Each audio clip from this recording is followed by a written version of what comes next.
Good morning সবাইকে। কেমন আছো তোমরা সবাই অবশ্যই জানাও। আর আমি তো বেশ ভালোই আছি। আর সকালবেলা বসে গেছি রান্নার কাজে।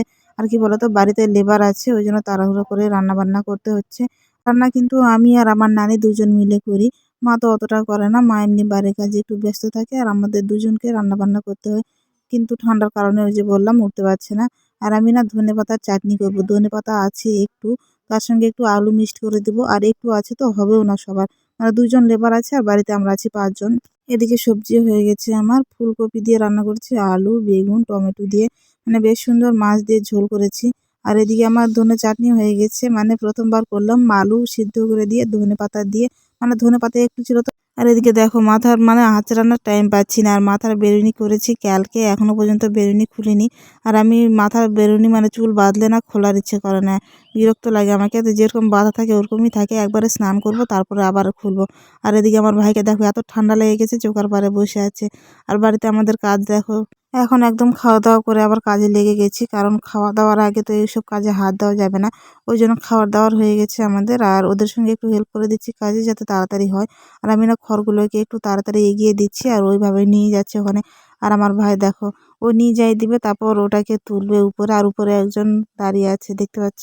আমার ভাইয়ের কাজ করতে করতে কোন দিকে যে ধ্যান থাকে দেখো, রাস্তা থেকে কি যে দেখতে পাচ্ছে ওদিকে তাকিয়ে আছে। আর এদিকে লোকটা ডেকেই যাচ্ছে, ও শুনতেই পাচ্ছে না দেখো।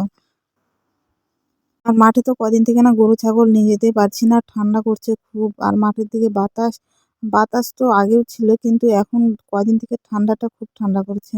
গরু ছাগল নিয়ে যেতে পারছি না, বাড়িতে আছে, খড় কেটে দিয়েছি গরু ছাগলকে। আর আমার নানি দেখো ওদিকে বসে বসে, মানে পাতানগুলো যেগুলো আছে, মা আবার উড়াতে নিয়ে যাবে পাতানগুলো, ওগুলোকে বেছে দিচ্ছে। আর খড় পাতা দেওয়া তো আজকে শেষ হয়ে যাবে, তো এই পাতানগুলো আছে, আর গাড়িতে ধান মারলে না একটু করে পাতানো বেরোয়। আর ছাগলকে খিদে পেয়েছে দেখো, খড় খেয়ে বেড়াচ্ছে। গরু ছাগল মাঠে নিয়ে গিয়ে অভ্যাস হয়ে গেছে নাকি, বাড়িতে না কিছুতেই থাকতে যাচ্ছে না। টুনমুনি খালি দৌড়ে দৌড়ে রাস্তার দিকেই যাচ্ছে। আর ছাগলগুলো একটু খড় কেটে দিয়েছি, মানে আটা দিয়ে মেখে, একটু খাবে, তারপর আর খেতেই চায় না ছাগলগুলো।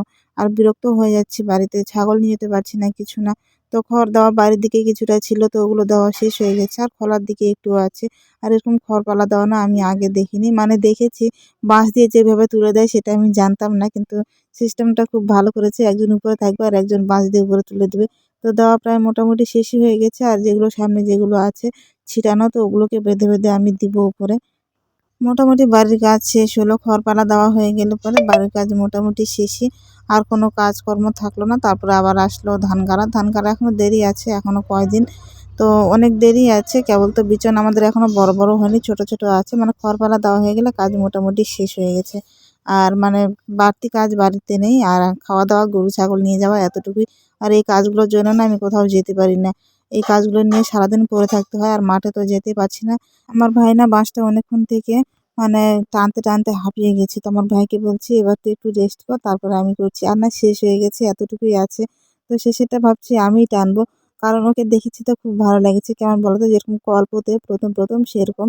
তো ও না বিরক্ত হয়ে গেছে, অনেকক্ষণ থেকে টানছিল খড়টা, মানে বাঁশটা। লোকটা বলছে আমি এত উপরে উঠে গেছি, এবার আমি নামবো কিভাবে? তো আমি ওকে বললাম যে বাঁশের আকালের মধ্যে উঠতে, আমি নামিয়ে দেবো। কিন্তু আমার কথা শুনে না ও হাসছে, করছে আমি ওখানে উঠবো, তারপর আমাকে ফেলে দেওয়ার বুদ্ধি। তো আমি বললাম যে আমি ফেলবো না, তুই একদিকে উঠে থাকবি, আমি একদিকে উঠে থাকবো, আর নেমে যাবো। খড়ের পালা দেওয়া শেষ হয়ে গেল, আর শেষে একটু ছিল সেটাকে আমি তুলে দিলাম। আমি তুলতে চেয়েছিলাম, কিন্তু আমার ভাই নাই খড়ের কাজ যেগুলো মানে ঢোলাই করবে না, তো সেই জন্য ওটাকে ওটা আনেছিল। আর শেষেরটা আমি ভাবছিলাম যে আমি তুলবো, ভালো লেগেছিল আমাকে। তো শেষ হলো মোটামুটি খড় পালার কাজ। আর বাইরের জায়গাটা কদিন থেকে খড় মানে ভর্তি হয়েছিল পুরা খলাটা, আর এখানে এসে গাড়ি দিয়ে মানে ধানটা মারা হয়েছিল, হাঁস মুরগি ছিটানা সবকিছু একাকার করে দিয়েছিল। তো এখন থেকে জায়গাটা একটু পরিষ্কার হলো, আর আমার টুনমুনি মাঠে যেতে পারছে না, খেতে পাচ্ছে না, খাওয়ার পাচ্ছে না, তো সেজন্য না পিছন পিছন ঘুরে বেড়াচ্ছে শুধু, কোথায় গেলে খাওয়ার পাবে। আর মাঠে গিয়ে গিয়ে অভ্যাস হয়ে গেছে। আর আমারও মাঠে না গেলে ভালো লাগে না, ওদিক নিয়ে যেতে পারছি না, আমি কাজে-কর্মে ব্যস্ত হয়ে গেছি। আর আজকে না বাতাসও খুব সুন্দর করেছে, তো সেই জন্য চলে গেছি যে এই যে পাতানগুলো ছিল ওগুলো উড়াতে। আর গাড়িতে ধান মালে না, ধান মানে যায় একটু একটু করে, তো ওগুলোকে আমার নানি বেছে দিচ্ছিল, তো মা সঙ্গে সঙ্গে মানে ফাঁকার দিকে নিয়ে আসছিল, আর বাতাসও করছে বেশ সুন্দর দেখো। তো মা আমাকে এনে দিচ্ছে, আর আমি একটু একটু করে উড়াচ্ছি। এই কাজগুলো করতে করতে না আমার আজকে সারাটা দিন চলে গেল, কিছুই করতে পারলাম না সারাদিন, শুধু এই কাজগুলোই। আর বাতাসটাও করেছে বেশ সুন্দর। আর আজকে যদি বাতাসটা না করতো তাহলে পরে অন্য দিন উড়াতাম, তো অন্যদিন থেকেই যেত বাড়িতে না আরো জঙ্গল হয়ে থাকতো। আর ধান আছে সেই জন্য উড়াতে হচ্ছে, ধান না থাকলে না উড়াতাম না। এই কাজগুলো না মাঝে মাঝে আমাকে খুব বিরক্ত লাগে, আবার মাঝে মাঝে মনে হয় যে এই কাজগুলো না করলেও নয়। মানে বিরক্ত লাগে কেমন বলো তো, এই যে কাজগুলো থাকে কোনো কিছু টাইম পায় না, কোথাও ঘোরার ফেরার টাইম পাওয়া যায় না। চাষাবাদ করলে না এরকমটাই হয়, বাড়ির থেকে ধান কেটে নিয়ে আসো, আবার এই যে খড়ের পালা দাও, লেবার নাও, লেবারের সঙ্গে থাকো, আবার এই যে ধান ওড়াও, পাতান করো, কি করো।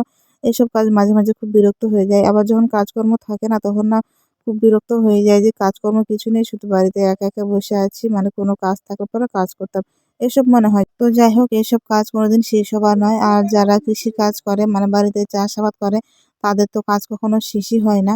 তো যাই হোক, আজকের ভিডিওটা এখানে শেষ করছি। ভিডিওটা ভালো লাগলে অবশ্যই লাইক কমেন্ট শেয়ার করে দিও। আর চ্যানেলটাকে সাবস্ক্রাইব করে আমার পাশে থেকো। এখনকার মতো এতটুকুই, দেখা হচ্ছে আবার নেক্সট ভিডিওতে। বাই সবাইকে।